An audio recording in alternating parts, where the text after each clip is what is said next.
ইসলামের নামে তো এগুলো বলা যায় না, মানব জাতিকে অপমান করা যায়। 30% ভোট যদি আমি না পাই রাজনীতি করবো, চ্যালেঞ্জ করে গেলাম। আওয়ামী লীগ হিন্দু ভাইরা কি দাঁড়ি পাল্লায় ভোট দেবে? কি বিশ্বাস হয় আপনাদের? কিছু ষড়যন্ত্র করছে, সকাল 10টার মধ্যে তারা ভোট দেখান কি করবে? তাহাজ্জুদের নামাজ এ থেকে পড়বে, মাহমুদে যেতে বলেছে কেন্দ্রে, তাহলে তাহাজ্জুদের পরে তো ফজরের নামাজ তা তারা পড়ে। তাহলে বলছে যে ভোটটা কিরম দেখেন, আবার ভোট দিচ্ছে কিসে, নামটা কি ইসলাম। ইসলামের নামে তো এগুলো বলা যায় না, মানব জাতিকে অপমান করা যায়, মিথ্যে কথা বলা যায়। ভাই তারা যদি কেউ বলে হাবিবুল ইসলাম হাবিব চরিত্র তো না, আমি আপনার কাছে ভোট চাবো না। আপনারা যে কোনো জরিপ চেয়ে দেখে আসেন, এই বেশি দিন ধানকিয়া থেকে পাটকেল ঘাটায় আমি একটা তথ্য দেই, পাটকেল ঘাটায় 34,000 ভোট শুরু নিয়ে, যদি আমি 16,000 ভোট না পাই, যদি 30% ভোট যদি আমি না পাই রাজনীতি করবো।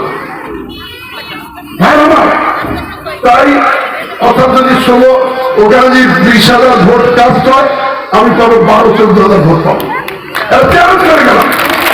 অতএব তারা তো যে জোয়ার বেঁধেছে, আমি তো এবার যা বুঝেছি আওয়ামী লীগ অস্তিত্বের ব্যবহার, কারণ স্বাধীনতা নিয়ে প্রশ্নবিদ্ধ করেছে, মুক্তিযুদ্ধ নিয়ে প্রশ্নবিদ্ধ করেছে। মুক্তিযুদ্ধের বিষয়ে কোন আপোষ করা যায়?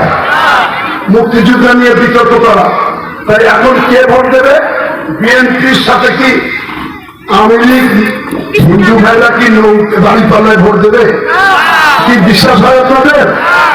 তাই আজকে জোট বেঁধেছে সবাই মিলে দেশকে রক্ষা করা। সবাই লাগে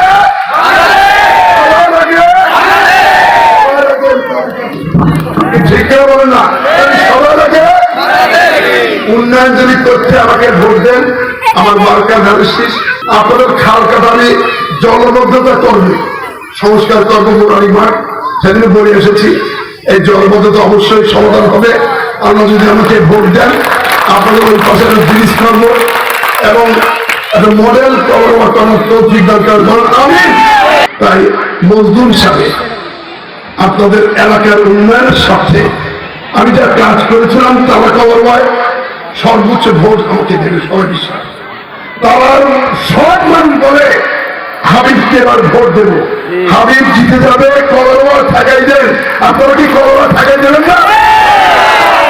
তারা যে বলে কি হাবিব 40,000 ভোটে কবরবা হেরে যাবে, এটা কি সত্য? এটা কি ভুয়া না সত্য বলে?